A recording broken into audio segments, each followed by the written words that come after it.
Hello everybody, welcome to a new video. You can see behind me semis in the shop. We're doing the brakes on the semi trailer. But today we are side dressing corn. Now I ran for quite a while yesterday, knocked out about 70 acres. Just got the kinks and everything worked out of those wide drops, and there really wasn't much to be worked out. It was mainly rate side. Rate controller is working good in the sprayer. It's just not right exactly.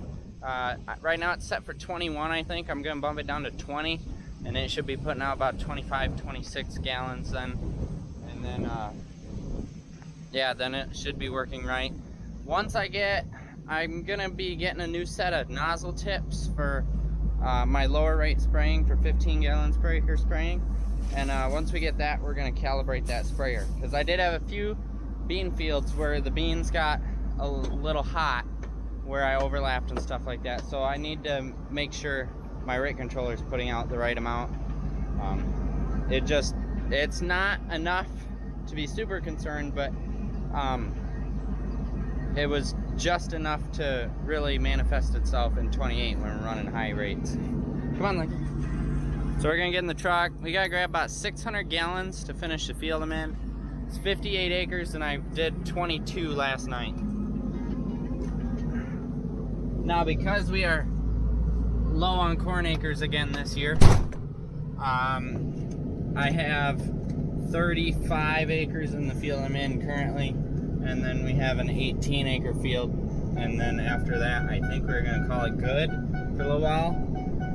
There are a couple cover crop fields. There's about 20 acres worth of them, but I want to wait a little longer on them, wait till V5, because I don't want the nitrogen I'm putting out to get tied right up in the cover crop residue. I want it to go down in the ground and be utilized by the corn. And I think if I put it out now, it's not gonna make it to the ground because that cover crop residue is all dead and it's in the process of breaking down. And if you don't know, when cover is breaking down, it takes two things. It takes carbon and it takes nitrogen. And so, it's pulling as much nitrogen as it can to break down. And so if I add to it, it will eventually get to the corn, but it's gonna go through that cover crop residue first. So in order to minimize the amount of nitrogen lost due to evaporation and everything, I'm gonna wait until V5, and that cover crop should be about settled out and done. The way we got it set up here is I have my fill hose for the sprayer. I took the 3-inch cam lock off the end and put a 2-inch on, and we just have a 2-inch cam lock on the back of this tender here. Eventually that is going to stay 2-inch. Next year I'm going to order a 2 to 3 adapter so that I can just have an adapter on the sprayer, because the sprayer is the only thing that's 3-inch, and I do want to be able to utilize this tender during other parts of the season without having to switch fittings and stuff over back and forth. So we put that on like that, and of course it's a little heavy so it droops, so we use a bucket because it does leak.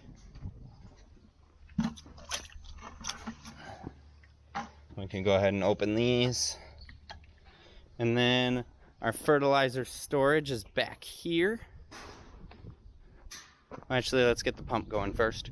So we just pumped through the same chemical mixing setup here. We just changed the draw hose from our freshwater tank there back to our fertilizer lines. So it should be simple as kill switch and pull.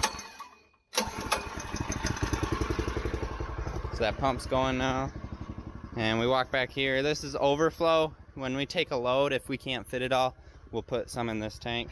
So there's like not much in there right now, but this back tank, we just finished emptying this yesterday, so we have 2,500-ish gallons in this one yet, and we won't use it all.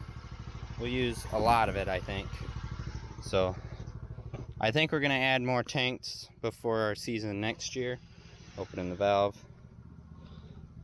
We got room here, obviously, so might add 2 more. Right now we're taking 25-ton loads, which is a half a semi. If we can take 50-ton loads, we'll get a cheaper rate on fertilizer yet. We can either take them 1,000-gallon loads from the place that we're brokering through for about $100 a ton more than what we're doing here, and then also running 25-ton loads going to a 50-ton load, we can get a little better price break yet. So hopefully we can do that and save a little bit more money, because this spring we did have to buy some from the broker place there because we did run out through planting. Here's our field of wheat, 68 acres. It's got some lodging for sure, but hopefully that means it's good wheat. Through here is the worst of it.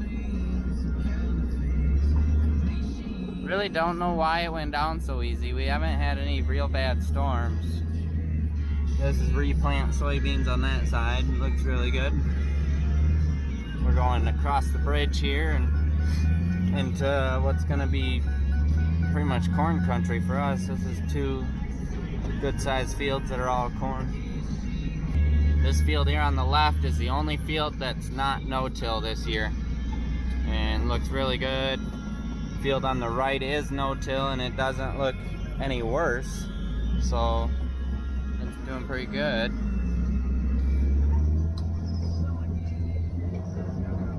That one I got done with yesterday. 23 acres. One on the right is 58 acres. So, pretty good looking corn. And if we make this corner, there's the sprayer. Would have been awkward if it wasn't there. I built this tender specifically so I can pull up like this, perpendicular to the sprayer, and I can reach it. Because we got some fields where this tender will be sitting on a road when we pull up to it. So, got enough hose.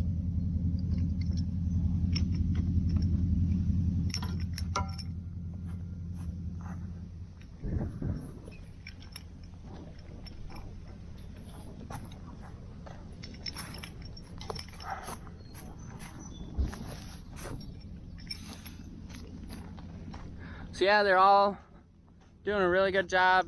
Excuse the corn. I'm not a very good driver on the turns. And I don't think this sprayer's really possible to not run over corn turning though. It doesn't take a very tight curve to start looking in your mirror and seeing corn folded over, so. But it'd be the same way with a tractor and an applicator, so. There's about 375 gallons in the sprayer right now. This should fill her right up north of 900 gallons, and it should be enough to finish this. Should be. I'm hoping I got my rate straightened out because I don't want to run out of fertilizer before we are done. This is 98-day golden harvest on this side. I believe this corn in the back, I don't remember if that's dairyland. Let me look it up real quick. Some of the headlands on the front are the 108-day golden harvest, and then the majority of this field is split between 102-day golden harvest and 102-day dairyland. Doing a yield trial here. Only problem I had last night was I had one Y drop come unscrewed because it's on a swivel fitting up here that's welded to this plate, and it came off right here and it was just hanging by this, so we got it put back on and tightened up, and it was all right. So we're all set to fight another day. They all look good. We straightened the hoses out a little more. They had the curve going straight out the side. We straightened them out. They seem to be doing a good job. I actually can't see where we left the bead of nitrogen. It's in the ground already. So, oh, there's a little bit right there along the stalk of the plant. But other than that, they're all gone. What happened to you? Oh no. Standability on the corn's not terrible.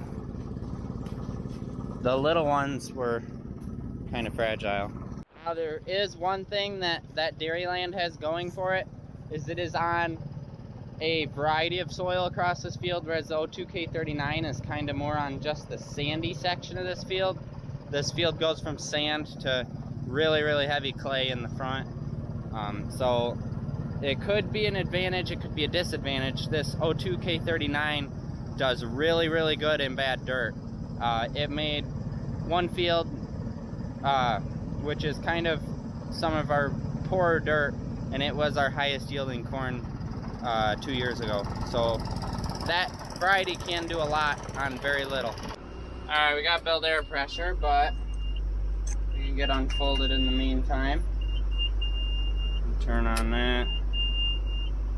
So we're running our middle 3 sections.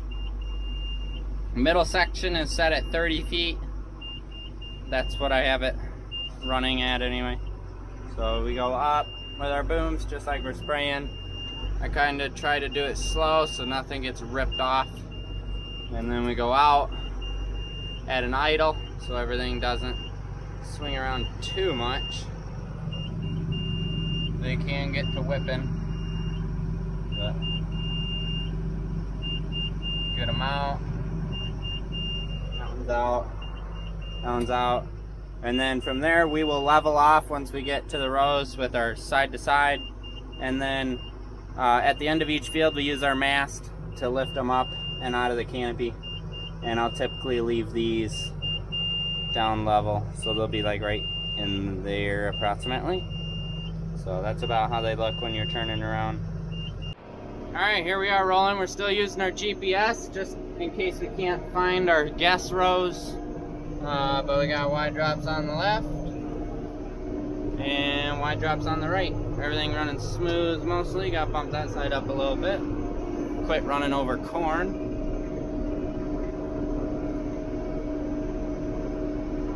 Other than the fact that I keep ending up a row off, like right now, I'm doing alright.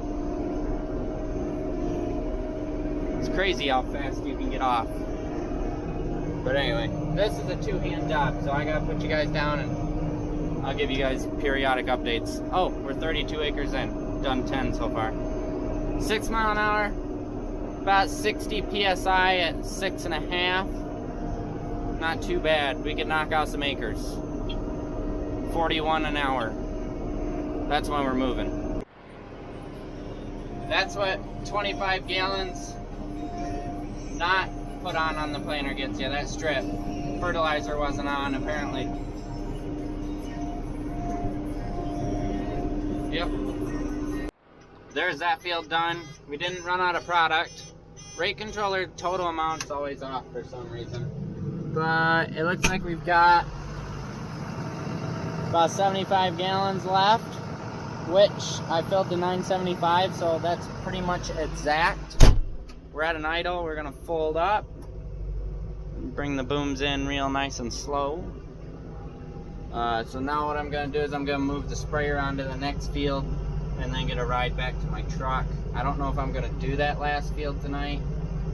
I mean, I might as well. It's not even late, so it is Saturday. I was gonna chill for a little bit, but it's alright.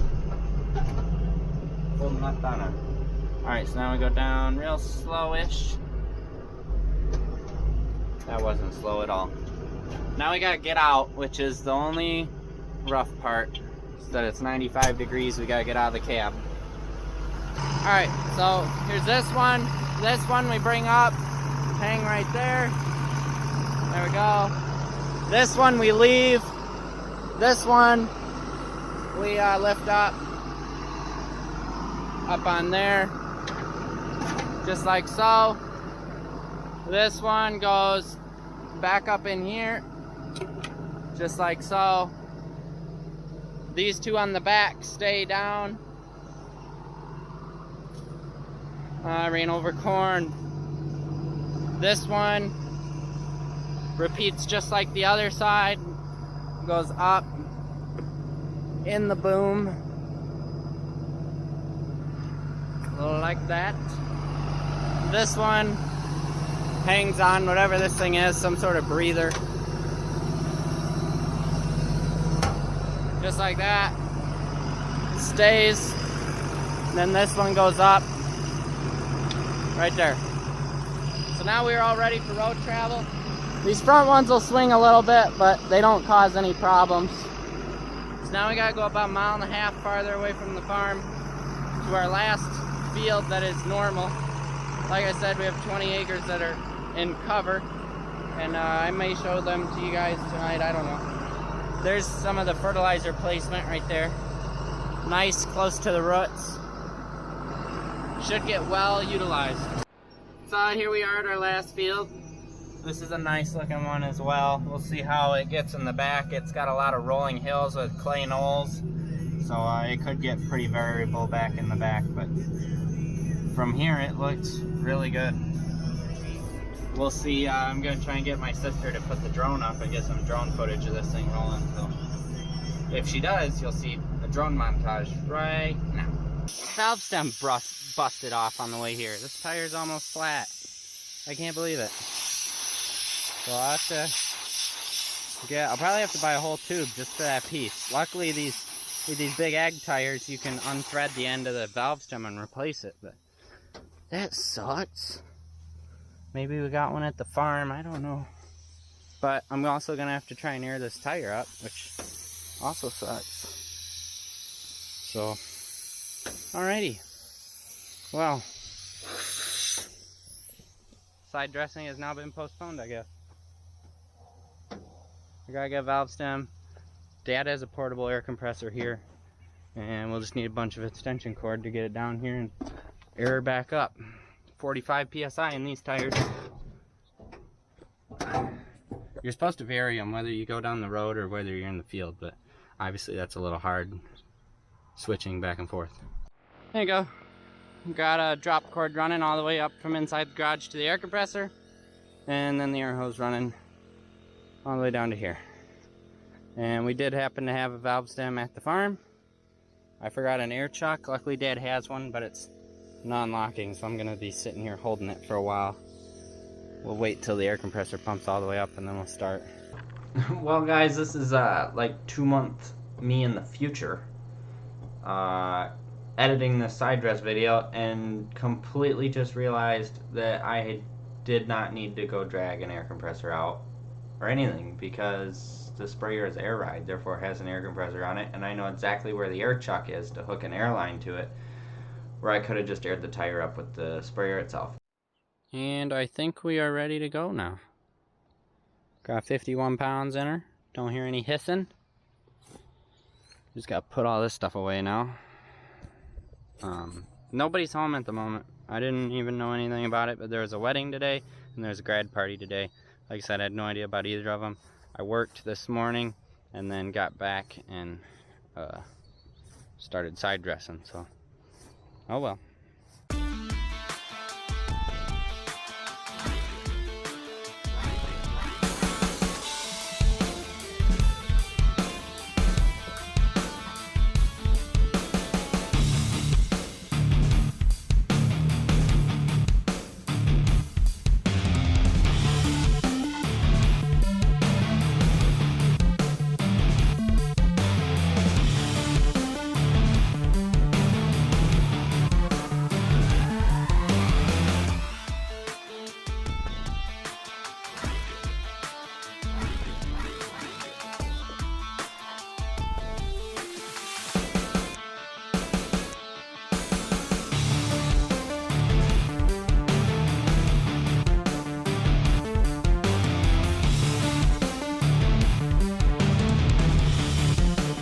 Okay, I have no idea what's going on here.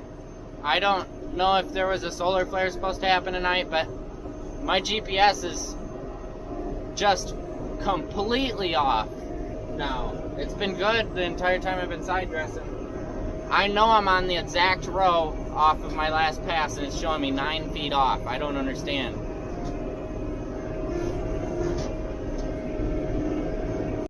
Well, that field's done now. I had a little mishap at the end of that horse pasture there. There's T-posts, and I just barely, I mean barely nicked the line feeding that outside wide drop. It was out on the end nozzle. For some reason I thought it was a good idea to put it out there. Just barely nicked it, busted it off, pulled the T-jet adapter thing apart, so put it back together. Luckily that doesn't leak. I moved it in, but that nozzle body is dripping just a little bit. I think I cracked it, So when we get back to the farm, I got to take it off. I was going to replace it out here and just rob one off the outer section since that one's not being used. But the screws were all rusted on. So when we get back to the farm, I'll have to bust the plastic collar off that holds it on, get that replaced, and then that way the sprayer will still be top shape, ready to spray if I need to spray some beans or something. But